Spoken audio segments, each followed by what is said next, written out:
High বন্ধুরা, তোমাদের জন্য বসে গেছে খেতুয়ায় মেলা। যদি দেখতে চাও মেলা তো চলে আসতে পারো খেতুয়া বাজারকে। আর এখানে আসবে পূর্ণিমা মান্ডি মাঠটায় অনেক বড় মাঠ দেখে নাও। এই যে এদিকে দিকে পুরো মাঠটা পুরো ফাঁকা হয়ে রয়েছে।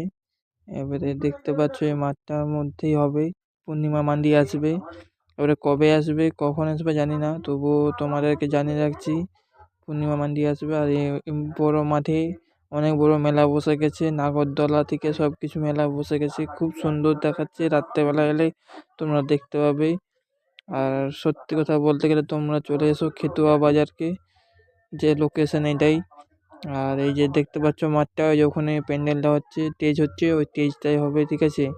পূর্ণিমা মন্দির আসবে, আর এত বড় মাঠটা ফাঁকা রেখেছে এই জন্য, যেমন দর্শকরা আসতে পারে, ঠিক আছে। আর আজ থেকে সব খাদিনা চালু হয়ে গেছে, তো কাল থেকে মনে হয় চালু হয়ে যাবে। তোমরা চলে এসো খেতুয়া বাজারকে।